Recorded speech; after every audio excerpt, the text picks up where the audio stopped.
परम पूज्य गुरुदेव भगवान हमारे यहाँ चेन्नई पधार रहे हैं। बहुत ही शुभ दिन है मेरे भाई बहनों हम सबके जीवन में कि कल परम पूज्य गुरुदेव भगवान का आगमन हमारे इस धरती पर हो रहा है। श्रीनाथ सत्संग ट्रस्ट द्वारा आयोजित इस गौ कथा में गुरुदेव भगवान पधार रहे हैं। मैं फिर से एक बार गुरुदेव भगवान का परिचय आप लोगों को मेरी सामान्य जीवा से करवा दूं, जैसे मुझसे बन पड़े, क्योंकि बहुत ज़्यादा मैं तो क्या बताऊं गुरुदेव भगवान के लिए। मेरे भाई बहनों महापुरुष कहते हैं या तन विशरी बेलरी गुरु अमृतरी खान, शेष दिया जो गुरु मिले तो भी सस्तो जान। तो गुरु तो कोई शरीर नहीं होता है, देखो गुरु तो आप लोगों की भी है, तो गुरु कोई शरीर नहीं होता है, गुरु एक तत्व होता है जो हमें सदमार्ग बताए। तो केवल मेरे ही गुरुजी नहीं आ रहे, हम सबके गुरुजी आ रहे, ये भावना हमारे मन में होनी चाहिए। मेरे और आपके गुरुजी कोई अलग अलग नहीं है, गुरु तत्व तो सब में समान रूप से समाविष्ट है। गुरु कभी शरीर हो नहीं सकता है। कुछ मूर्ख लोग होते हैं मेरे भाई बहनों जो कहते हैं माँ का तो गुरुजी हाँ, पर गुरुजी तो मर गया। तो शरीर मरता है, गुरुजी नहीं मरते हैं। तो गुरुदेव यहाँ पधारेंगे मेरे भाई बहनों, जिनका स्थान शास्त्रों ने ब्रह्मा विष्णु महेश से भी ऊंचा बताया है। और आपको सच बताऊं तो देश के अभी भी ऐसे हिस्से हैं जहां पर लोग गुरुदेव भगवान का बेसब्री से इंतजार कर रहे हैं कि गुरुदेव कब राजस्थान की धरती से हमारे आसाम में आएंगे, कब हमारे कश्मीर में आएंगे, कब हमारे आंध्र प्रदेश में आएंगे, कब हमारे केरल में आएंगे। लेकिन पता नहीं मेरे भाई बहनों आप लोगों के क्या भाग्य थे कि गुरुदेव भगवान हमारे यहाँ पर पहुंच रहे हैं। मैं खुद भी विचार कर रही हूँ कि ऐसा क्या है चेन्नई वालों में कि गुरुजी आ रहे हैं। अब ये तो गुरुजी जाने मेरे भाई बहनों कि आप लोगों में ऐसा क्या है कि गुरुदेव यहाँ पर पहुंच रहे हैं। अच्छा, श्रीनाथ जी तो उनके साथ हमेशा ही रहते हैं। देखो गुरुदेव भगवान के जो संकल्प है, आज से लगभग 9.5 साल पहले 31 वर्ष की गौ चेतना पदयात्रा शुरू की। 31 वर्ष गौ पर्यावरण व अध्यात्म चेतना पदयात्रा।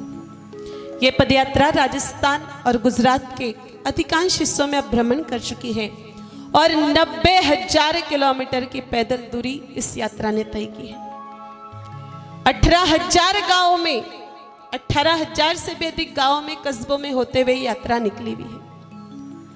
मेरे भाई बहन आप किसी भी गांव में पूछ लो, राजस्थान के फोन करके रैंडमली फोन लगा दो कि आपके गांव में कोई ये यात्रा आई थी क्या, भगवे रंग की गाड़ियां आई थी क्या, आपसे कोई एक फूटी कौड़ी ली थी क्या, स्पष्ट जवाब आएगा नहीं ली थी। मैंने कल भी आपको बताया था।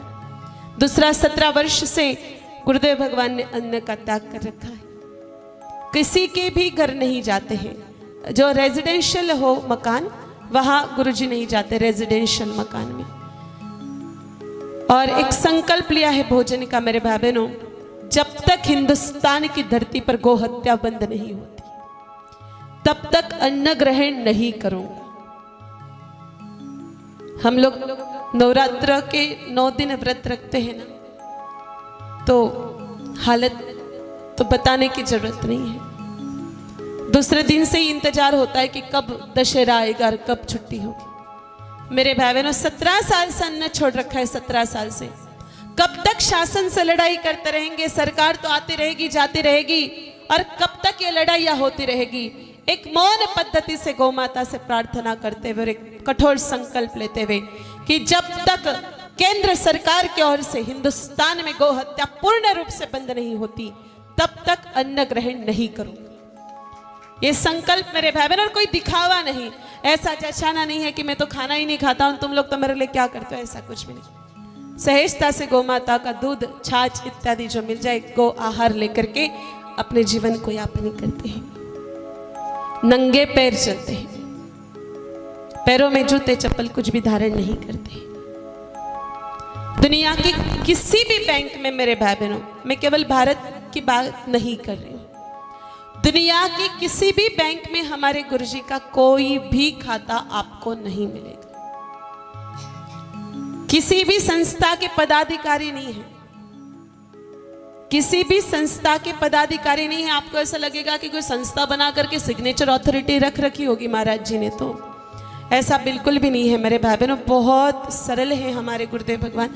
दिखने में जितने सरल है, उनका व्यवहार जितना सरल है, उससे कई गुना महान सिद्धियों को लेकर के चल रहे हैं। मेरे व्यक्तिगत रूप से ऐसे काफी लोगों को देखा है जो गुरुदेव के पास कोई समस्या लेकर के आए हो और उनका निवारण ना हुआ हो, चाहे वो किसी भी प्रकार की समस्या हो। लेकिन इन सिद्धियों का कोई प्रदर्शन नहीं है, कोई दिखावा नहीं है, कोई ऐसा तामझाम नहीं है कि कोई छत्र लेकर के पीछे पीछे लोग चलें, आगे आगे कारपेट बिछे। एकदम सहज, खुद का सम्मान भी नहीं करवाते, खुद कभी माला भी नहीं पहनते। तो ऐसे सरल, सहज और तपस्या की महामूर्ति कली काल में गुरुदेव भगवान स्वयं यहां पधारेंगे।